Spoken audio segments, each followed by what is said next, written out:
you're welcome back. This is Credible Faith. If you're new here, I say big welcome to you, to my returning subscribers.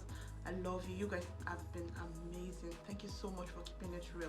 So guys, in today's video, based on popular demand, based on all your requests, based on everyone that have been in my DM, that have been emailing me, asking me how I grew my hair, my natural hair. I usually don't post my natural hair because I am a wig maker and a stylist. I usually rock wigs. Most times I'm here on the channel, but today I decided to show my natural hair. And there was a video I made, a short video I made a while back that got people's attention. People started asking me questions about how I grew my hair. So I got tired of telling people one after the other, individual people, so I decided to come here today to break it down, to share my story from the scratch. So if that sounds like something you're interested in, please go grab yourself a comfy seat, sit tight and enjoy this video.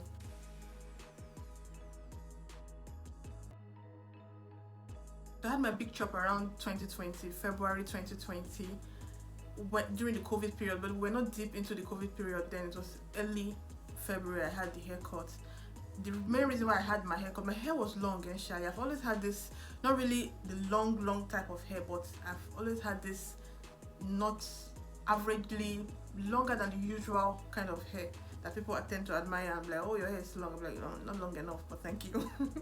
So I was done with school. I was preparing to go for my national, my NYSC, and I just thought of, okay, since I'm done a chapter of my life, I feel like starting a fresh chapter, stepping into the next aspect of my life with a different look. Yes, that's when they occurred to me, oh, why don't you just cut your hair? And I remember going to the salon to cut my hair. The guy that was supposed to cut my hair started preaching to me that you could do this, you could do that, you could dread it, you could. I said, please guy, cut my hair. I left my house to come and cut my hair, so cut it. I went in with relaxer. I started doing this Jerry Coil, Anita Becker, low back, high front. I'll be leaving pictures as I'm talking. So it turned out very beautiful, and people were like, wow, you look good, oh, you look different. And I was really pleased because that was what I wanted, that look, that change. I started rocking it, the perm, but initially, deep down I knew that was not what I had in mind. I wanted to go natural. I wanted to start growing my natural hair. I told myself that, okay, I'll rock this for like 5 months, then go, I think I'll start afresh again after 5 months, which I did. So around August was when I had the last and final chop. So I had to trim it. I went totally, I'll be leaving the picture. I don't know if I still have the picture, but I'll if I can find it in my gallery, I'll drop it. So I just decided to trim all I started my hair from scratch around August. So I can say for a fact that I started my hair journey around August 2020, deep into the COVID period, because I was bored. Every one of us have one thing to say about that period, because I was really bored, trying out different things. So my hair journey was part of what I ventured into. So August, September, October, there was no significant change because it was just me rocking my small, tiny Winnie afro. August, September, November, the hair was as if it wasn't even growing, because I could tell that it was getting fuller, but it wasn't full enough. And I was supposed to go for service that year, but because of the COVID, it was shifted to the next year. That's in NYSC. So I was like, okay, would I have to cut my hair again? Because the plan was to go to NYSC with a low cut. I wanted to rock the whole year in a low cut. But I was now wondering, okay, this NYSC doesn't seem feasible. Sure, I will not start weaving this hair like this, because I want a low cut, but it's not looking as if anything will happen. So the next year, that was 2021, it was still like it was getting fuller, but it wasn't full enough to style. But trust me now, I brought my creativity into it. I started doing this galas that I will weave here and leave the middle. So it was really nice, and I dyed it. Yes, I forgot to mention that I actually dyed the hair wine, which was very beautiful. And I love the fact that it changed my look, because normally I am not the kind of person that would dye her hair. So doing it was really surprising. People were surprised. I feel so you can dye your hair. Like, yes, this is life. You will live once. We try out things. So I eventually went for service around July 2021. That's after waiting. Then around that time, I noticed that my hair was already long. You can't call it afro again. You can't call it the short, tiny Winnie afro anymore, because it was long. And I got used to twisting it out, and I fell in love with the way the wine was starting to give that ombre vibe. It started looking more beautiful, and that wine color was starting to fade out. It wasn't as deep, as vibrant as it was when I applied it initially. So I was loving the outcome. I was also loving the way my hair was turning out. So I decided not to cut it again.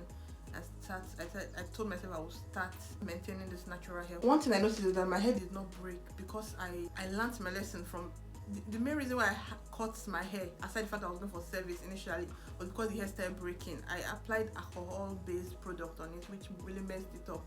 It made it soft and it started splitting. And I told myself if I should start my hair again, I would never apply any alcohol-based product. In fact, if I see alcohol as part of the ingredients, I would just skip. I will run. I'll run for the hills. So the main reason why I feel my hair really grew fast was because I never really braided it, this tight box braid, whatnot. I never did that. I was just doing cornrows with my wig on it, wig on it. So my hair was not really going through any stress whatsoever. It wasn't stressed in any way. I'm the kind of person that have a sweaty scalp. Yes, sweaty scalp might seem like a cost, might seem like a bad thing, but trust me, I'm really benefiting from it, really, because I've never really had a cause to suffer dry scalp because my sweaty scalp keeps moisturizing itself. Yes, I don't think I've ever had dandruff in my life. I've never had dandruff because of my sweaty scalp, so it's like a blessing in disguise. But I always oil my scalp. I grease my scalp. Forget the fact that my scalp is always wet, it's sweaty. I grease it all the time, so I give it the moisture it needs. I also give it the oil it needs. And guys, what even brought about this significant growth in my hair in less than 3 years, honestly, I'm going to come out and say this, I'm going to be honest about it, is rosemary and clove. Yes, I used rosemary. After 2 years of growing my hair, it was growing. Yes, it was growing at its own pace. But what brought about that rapid growth was clove and rosemary. Honestly, I stumbled upon a video on YouTube here. There's a couple of videos about the benefit of clove and rosemary, so I decided to try it out.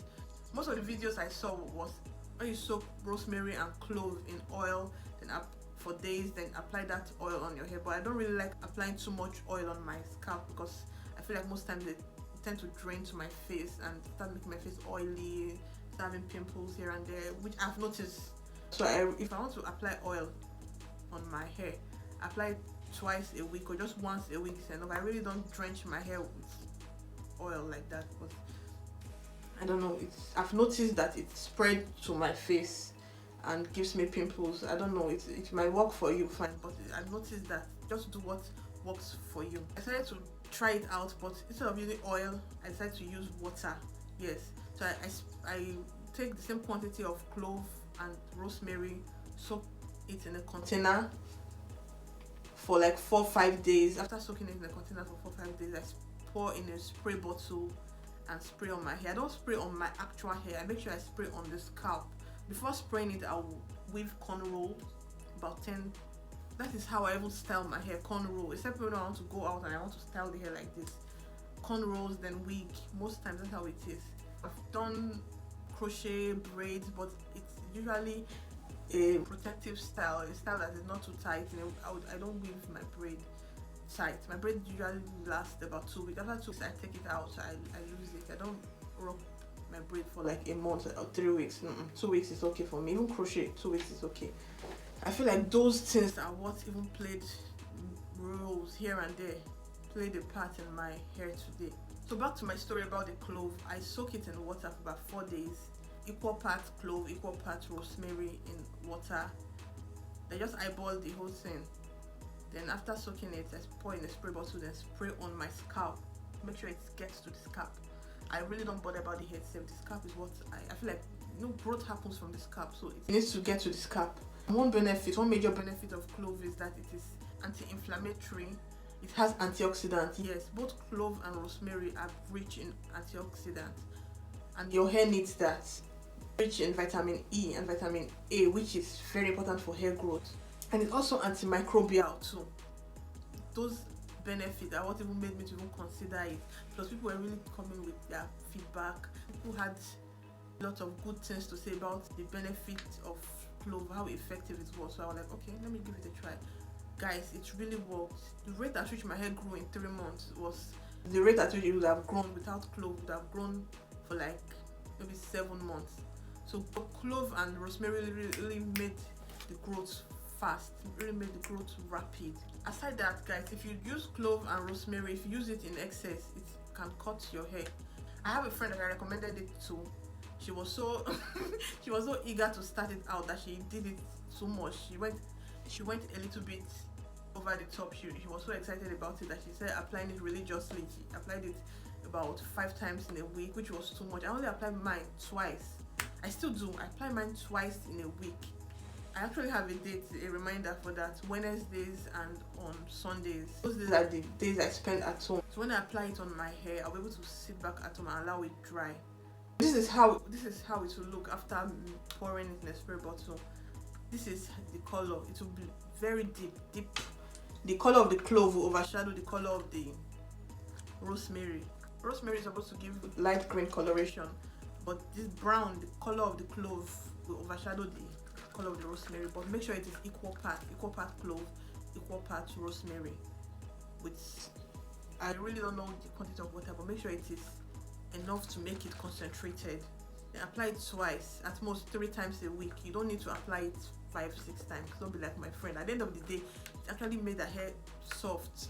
It's not breaking, big time breakage, I'm telling you. So please apply this twice or thrice at most. If I were you, I would advise you just go apply it twice. Drench your hair in it. Just spray it. Most times when I spray on my hair, I usually spray from here. To somewhere here, just for one application, from here to here, around here. So you see that you drench your hair in it really, because the next time you are spraying it will be about 2-3 days later, which is long enough for that amount to sit in your hair and do the work it's supposed to do. And guys, please, I feel like I must say this. I really need to say this. Please stick to a very healthy hair pattern. Don't exert pressure on your hair. Your cornrows don't need to be tight. You don't need to make it very tight to turn out beautiful. Your braids doesn't need to be very tight to make it beautiful. And your 3 weeks is enough to carry your braid. You don't have to carry it for a month or 2 months. You don't need that. You don't need all of that. And invest in good wigs. If you are the type that wear wigs often, you will not need to be braiding your hair all the time, and your hair will actually rest. It won't be stressed. So guys, that will be all for today. Please subscribe to the channel if you haven't. If you've watched to this point and are yet to subscribe, please do subscribe. Click on the notification bell so that you won't miss out on any of my videos. You can also feel free to check other videos, couple of tutorial videos I've posted. I'll be dropping more videos subsequently, tutorial videos, review videos, and also please do subscribe to the channel. And don't forget to share this video if you feel it's going to be helpful to your friends. See you in my next one. Bye.